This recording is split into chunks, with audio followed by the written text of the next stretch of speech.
budaya Minangkabau kita mengenal penghulu.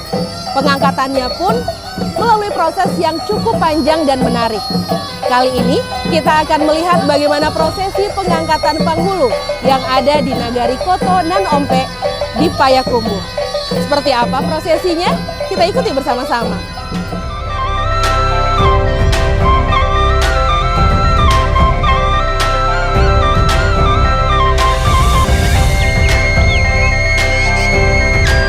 Minang tidak hanya kaya dengan kekayaan alam dan keragaman seni budayanya, namun juga dengan kearifan lokal yang masih dilestarikan oleh masyarakatnya. Salah satunya dalam hal pengangkatan pemimpin adat atau Pangulu mereka menyebutnya. Bagi masyarakat Minangkabau, Pangulu adalah sosok yang memiliki berbagai kelebihan baik sifat maupun sikapnya, sehingga menjadi panutan bagi orang di sekitarnya, khususnya bagi masyarakat yang dipimpinnya. Maka tidak sembarangan orang yang bisa menyandang gelar penghulu sebagai pemimpin tertinggi di ranah ini. Syaratnya terutama sekali balih barakah. Lah 6 boleh, 7 boleh, lah boleh diangkat jadi penghulu. Jadi inyoko lah nampak ciri khasnya seorang pemimpin di kaum. Lah dicoli osah-osahnya, dipandang itu nyatunya, pandang jauh lah dilayangkan dek mamak kepala warisnya, aiko lah kita jadikan. Jadi lah boleh ayah ke pembuluh, boleh kata di mufakat nan sakaum, maka dibuatlah pernyataan kesepakatan. Nah, jadi dipimpin oleh mamak kepala waris dan nenek mama yang terdekat di pasukan itu. Sesudah itu ranji yang dibuat lah ada ranji usolinya yang pertama, maka dibuatlah nam baru sesuai jo tahun 2022. Lah selesai nan dua tu, maka mendaftarlah ke panitia. Jadi itu ciri khasnya, nampak kepemimpinannya. Assalamualaikum, tidak ada tak cacik tingkah laku perangai dan perbuatan beliau. Ikulah nan diangkat bahasa ikulah sesuatunya memang ikut untuk sebagai pemimpin di kaum. Jadi itu dasarnya. Jadi dasarnya cako telah sepakat kaum itu ada kata adat, sepakat kaum bangun soko pangulu cako. Kalau tidak sepakatnya kaumnya talipek soko. Jadi cukup kesepakatannya dan dua cako, baik kesepakatan kaum dan ranji kaum. Batagak Pangulu sendiri bukanlah tradisi rutin yang dilakukan setiap tahun atau waktu tertentu. Pengangkatan penghulu hanya boleh dilakukan atas 3 hal, seperti hidui bakarelaan atau mengganti penghulu yang masih hidup, mati batungkek budi atau mengganti penghulu yang sudah meninggal dunia, gadang menyimpang atau pengangkatan penghulu baru. Artinya, seseorang penghulu akan diganti pada saat dirinya sudah tidak mampu lagi menjalankan tugasnya dengan berbagai alasan, seperti memiliki kesibukan lain, masalah kesehatan, pindah, dan sebagainya. Calon pengganti biasanya adalah kemenakannya atau putra dari saudara perempuannya yang sudah dewasa. Kalau masalah adatnya yang pertama, sahnya penghulu meningkatkan tangguh ke balai. Jadi dinamakan tangguh adat nan diatih ke balai nalu. Tak duduklah di situ tua-tua kampung di pasukuan dan kompek suku dalam negeri, pucuk dalam negeri, comin toruh dalam negeri, dan simpanan adat namanya. Itu hari yang pertama. Jadi bajonjang naik, batanggo turun menurut perjalanan adat. Jadi dari tua kampung ke kompek suku, ke kompek suku, ke pucuk balik ke tua kampung, dan dilangsungkan ke Comintoru. Comintoru ku maksudnya mancolie. Ado murai nan bakicau atau ayam dan kuku atau rantiang nan badota. Atu urusannya Comintoru. Kalau dicolieknya kalau data papan namanya licin bak dinding comin terima dilangsungkan ke peti bunian adat. Tak simpanlah ke peti bunian adat di Datuk Sunal Kayu. Jadi simpanlah elok-elok, kuncinya pecik di Datuk tu bahasanya. Apabila nanti ke membangun atau manan dilipek dibalikkan ke balik. Kalau kami di Kota Nompek asal meninggal penghulu kan belipek dulu. Perjalanan lu adat.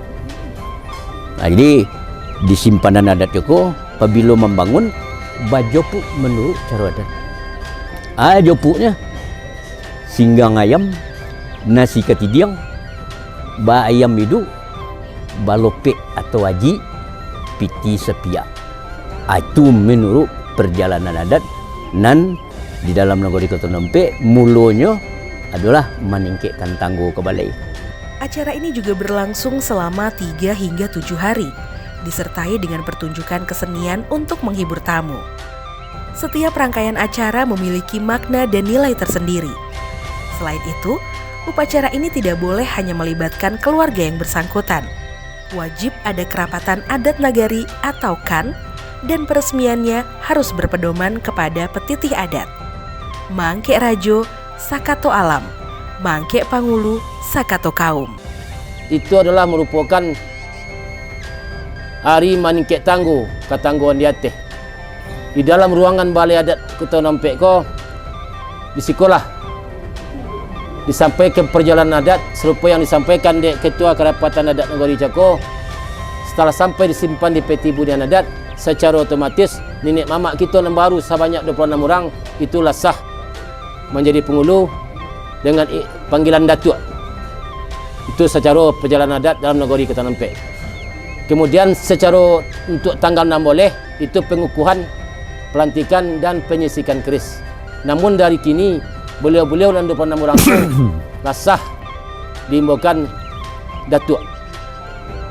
Untuk meriah dan suksesnya acara itu, pagi sampai zuhur itu acara meningkat tonggo kesangguhan di atas sampai ke peti bunian adat dicatat di Kerapatan Adat Negeri di dalam register harian adat. Siangnya dilanjutkan dengan pawai bendi, bendi kencana dan bendi tradisional. Bahkan bendi yang ikut pawai dimeriahkan pada hari Rabu itu siang, bendi yang ada di Kota Pekumbuh, bendi yang ada di Kabupaten Pulau Kota, bendi kencana kami datangkan dari Bukit Tinggi, dari Padang, dari Solo dan dari Lubuk Aluang. Sehingga kurang lebih bendi yang mengikuti pawai hari itu kurang lebih 100 buah bendi. Kemudian diikuti oleh kenderaan-kenderaan tradisional juga serupa oto odong-odong. Itu lebih kurang 5 buah. Adulai pengiring-piringan di belakang, mobil empat roda dan dikawal oleh dubalang adat dalam negeri Kota Nompek dan dubalang adat dari masing-masing nenek mamak dan kawan bangun. Perjalanan pawai itu itulah sesuai prosedur baik secara pemerintahan itu melalui izin dari Kepolisian Republik Indonesia khususnya untuk 50 Kota Pekumbuh. Bahkan pawai adat itu sebagai pemandu adalah koridor dari polis Kota Pekumbuh. Kemudian selanjutnya malam tanggal 9 itu dilaksanakan itulah dinamakan Barolek Godang, Kota Nompek Barolek Godang, 7 hari 7 malam. Mulai tanggal 9 sampai tanggal 5 boleh, beko malam terakhir itu diadakan acara kesenian tradisional malam harinya. Yang berawal dulu yaitu Randai Intan Korong dari Kecamatan Laresago Alaban, Gaduk Sebarang Aye. Yang kedua dilanjutkan dengan Saluang Eka Sutai dan sedang-sedang viral-viralnya itu di Ketua Celik Dape Makson. Malam yang ketiga yaitu Selawat Dulang dari Pesisir. Malam yang keempat Saluang Barangkali untuk kegiatan dan 7 hari ko, siang harinya itu diisi dek bundokan doang. Salah satu proses terpenting dalam rangkaian pengangkatan penghulu adalah membantai atau menyembelih kerbau. Kerbau yang akan disembelih haruslah kerbau yang ukurannya paling besar di daerah itu, serta dalam kondisi yang sehat. Prosesi pembantaian ini selanjutnya disaksikan oleh para niniak mama, bundo kanduang, serta para tamu undangan dan warga. Hal ini mengandung makna bahwa seluruh kaum sepakat mengorbankan sifat kurang bagus yang ada pada diri masing-masing di kaum tersebut. Pemirsa, ini adalah salah satu kegiatan dalam prosesi Bataga Panghulu yang ada di Nagari Kotonan Ompe. Kita bisa lihat di sini, satu kerbau sudah dipotong dan nantinya akan dikerjakan beramai-ramai oleh masyarakat Nagari. Dan nanti akan dimasak oleh para bundo kanduang yang akan disajikan dalam prosesi puncak acara Bataga Panghulu. Sehari menjelang oleh kita memantai kerbau. Jadi ada di situ ompek menurut adat. Yang pertama sokinan tajam. Di sokinan tajam ko letaknya di bodi keniagu. Nah, ini nan kedua lihia nan togang. Lihia ko kalau tidak togangnya payah pisau menggoreskan. Nah, nan ketiganya kobek nan orek. Kalau tidak ngelopu ko bau juga. Nan kompek tali nan togu. Itu menurut perjalanan adat. Nah, jadi setiap tiapnya beroleh Bataga Panghulu dalam Nagari Kotonan Ompe ko itu seluruh inggiran seroman orang korban mencali darah tasirak doh. Itu nan kuncinya mana disitulah mencolikan kepada penghulu nan jangkik nan 26. Itu menurut adatnya. Pelaksanaan tradisi Bataga Panghulu tidak terlepas dari peran kaum perempuan atau bundo kanduang, mulai dari persiapan menjelang acara hingga selesainya acara. Setelah prosesi penyembelihan kerbau pun, kaum perempuan akan disibukkan dengan kegiatan mengolah daging kerbau untuk dikonsumsi pada saat acara puncak. Seperti pepatah adat mengatakan, kabau rabah santan tajaran. Fungsi atau kerojo peran bundo kanduang di dalam Nagoriko yaitu sebagai ketua seksi konsumsi. Adapun selain dari ketua seksi konsumsi yaitu mengenai makan dan perlengkapan sado yang berhubungan dengan konsumsi, adapun mengadakan acara untuk siang-siang harinya, yaitu mulai dari tanggal 10 dulu yaitu acara lomba ompe. Lomba ompe itu diikuti oleh masing-masing bundo kanduang Nawari kelurahan. Jadi situ ada lomba ompe ko ada 2 yaitu untuk putih bungsu dan untuk bundo kanduang. Untuk putih bungsu yang lomba ompe ko yaitu yang belum menikah. Dan yang untuk bundo kanduangnya yaitu yang baru, yang sudah menikah tapi yang baru-baru. Mungkin anak ciek baru, itu yang mengikuti potangko, yaitu dipilih yaitu juara 1, 2, 3 dan dikasih hadiah trofi dan satu nanti sertifikat dan itu ada uang berupa uang dan setiap peserta yang hadir pada saat itu dikasih hadiah hiburan berupa bentuk souvenir, gitu ya.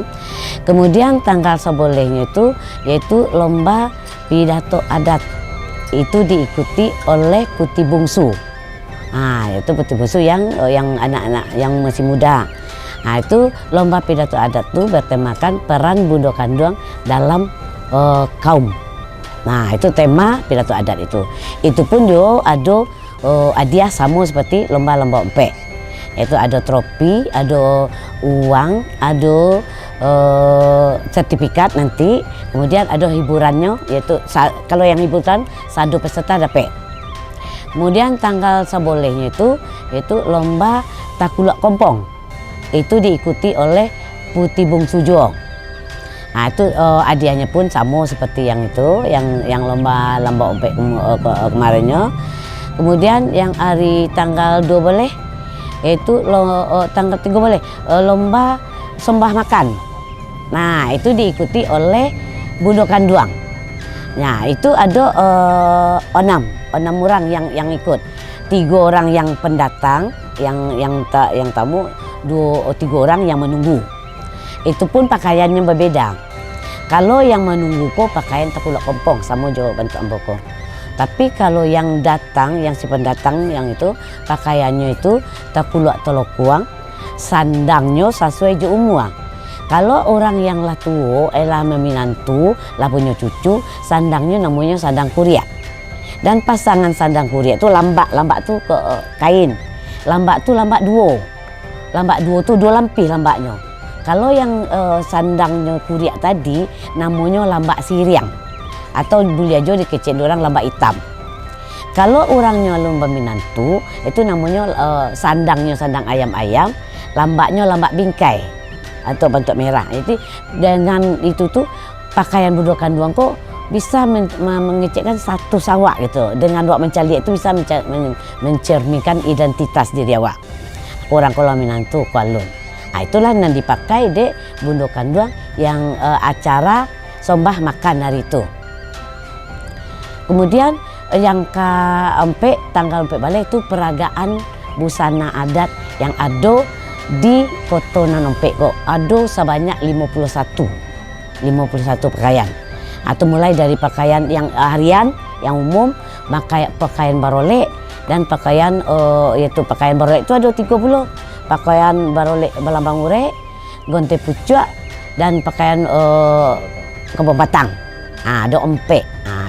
Itu yang diperagakan waktu tanggal 4 balik kemarin. Tapi itu cuman sekedar peragaan saja. Tidak hanya bundo kanduang yang memiliki peranan pada pelaksanaan tradisi Batagak Pangulu ini. Namun, sosok Putih Bungsu juga memiliki andil di sini. Nah, perannya ada. Yang pertama, misalnya untuk main-hidang. Nah, untuk membantu dari bundo kanduang di dalam suku itu sendiri. Nah, ada tu peran juga berdua bertiga masing-masing pengulu yang dikukuhkan tu, pengulu yang didewakan hari besok. Hanya terkuluknya sama. Lah bisa aja ni pakai terkuluk kompong, baju kurang bersibah je, kodek sarung jauh. Terkuluknya kain kompong tu, setelan. Tak pakai sandangnya tu. Sandang istilahnya. Tak selempang tu sandang. Itu istilahnya kalau siko. Tu tak pakai. Tapi dan barolek besok walaupun nyolah nikah, etiknya tak pakai sandang je. Itu membedakan maksudnya tuan rumah. Sama nak pakai sandang sehari besok. Maksudnya ke bakal kerajo, ke mengakuk kerajo, mangkek-angkek, manjawek pembawa nurang, kok dulang, kok ketibiangnya lah. Yang ke adin tak pakai itunya tu. Tak pakai ikonya tu. Batu keluar ia tu keluar kompong. Satu kodek sarung jauh dan keluar itu. Jadi tak pakai sandang jodoh dan punya lek tu.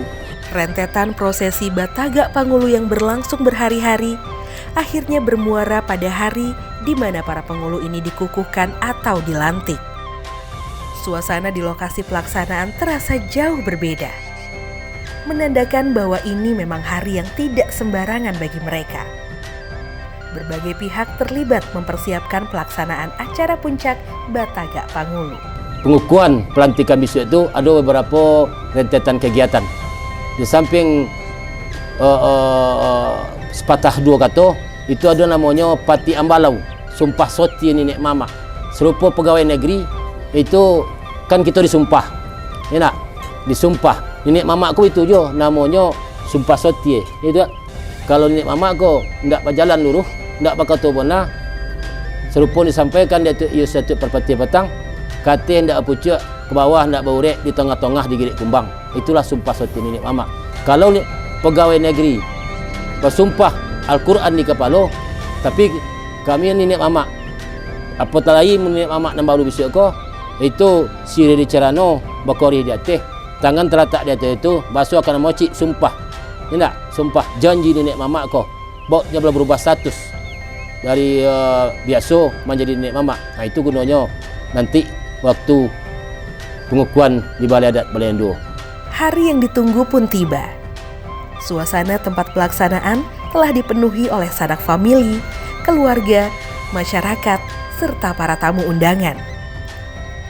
Berbagai persiapan dimatangkan, mulai dari penyambutan tamu dan para penghulu yang akan diangkat, penampilan tarian dan musik tradisional untuk memeriahkan acara, booth-booth para kaum yang pimpinannya akan diangkat.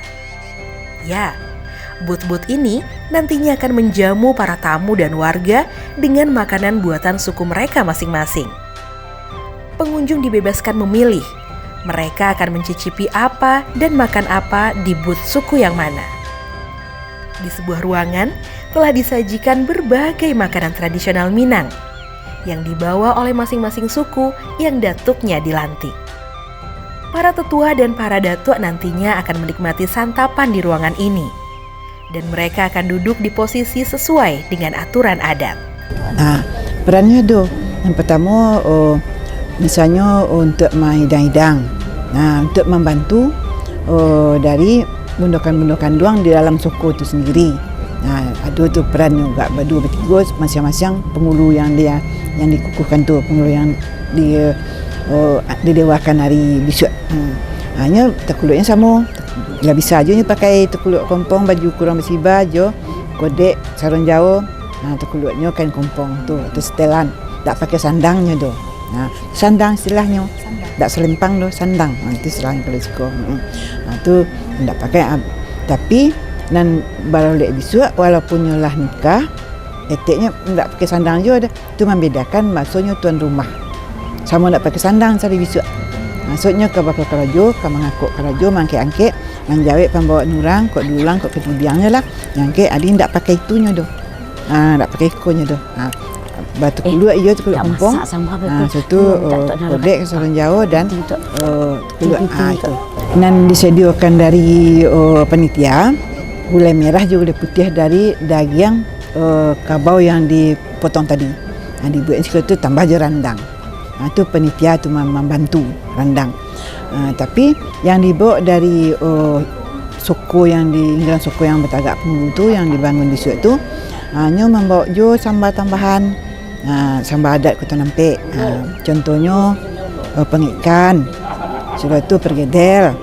Setelah itu macu kerambia namanya. Itu kok goreng ayam cik. Setelah itu sayur. Kok gulai buncis. Kok yang sayur lah. Atau selada acar boleh juga gitu. Itu macu kerambia. Mengukuhkan keberadaan penghulu di Minangkabau juga berarti mewariskan sako atau gelar kepada Kamanakan. Gelar ini diwariskan turun-temurun menurut cupa adat dan ketentuan adat.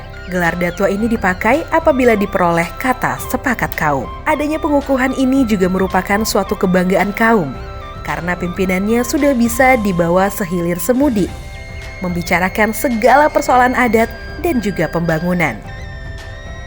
Kedudukannya sudah sama dengan penghulu-penghulu lain yang seperti kata pepatah, duduaknyo ala samu randah, tagaknyo ala samu tinggi. Batagak Panghulu bukan hanya rangkaian prosesi penobatan seorang pemimpin adat di Minangkabau, namun adalah kegiatan yang mengandung norma dan nilai kearifan lokal tersendiri. Mulai dari gotong royong, musyawarah dan mufakat, kerukunan dan penyelesaian konflik, kebenaran dan keadilan, kesopan santunan, komitmen, keharmonisan, pengelolaan gender, dan kesetia kawanan sosial. Bagi penghulu yang dikukuhkan adalah sebuah kebanggaan baginya, karena di mata kaum, ia didahulukan selangkah dan ditinggikan seranting. Di sisi lain, penghulu yang sudah dikukuhkan di mata masyarakat mengangkat derajat kaum itu sendiri, karena mereka bisa menyelenggarakan upacara yang membutuhkan biaya sangat besar. Berkaitan dengan sumber dana pelaksanaan oleh Nagari Kota Nampek, itu ada namanya iuran isian adat itu. Wajib. Isian adat wajib masing-masing soko yang akan bangun ko itu wajib mengisi adat isian adat 50 juta ke Kecamatan Adat Nagari. Dengan iuran itulah oleh dilaksanakan di panitia pelaksana oleh. Namun di dalam itu pula lah seluruh bentuk kegiatan yang diadakan dananya sumbernya dari masing-masing inggiran soko, dan dikatakan inggiran ko adalah calon nenek mamak tu. Tu istilah adatnya inggiran. Jadi iuran ko berasal dari inggiran. Sebab nang kadi paberolehkan beliau, tentu biayanya dari beliau, kami dari panitia hanya melaksanakan oleh. Nanti setelah oleh selesai, itu sebelum panitia dibubarkan, seluruh bentuk keuangan diselesaikan, disampaikan pertanggungjawaban, dan baru itu dapat dibubarkan panitia.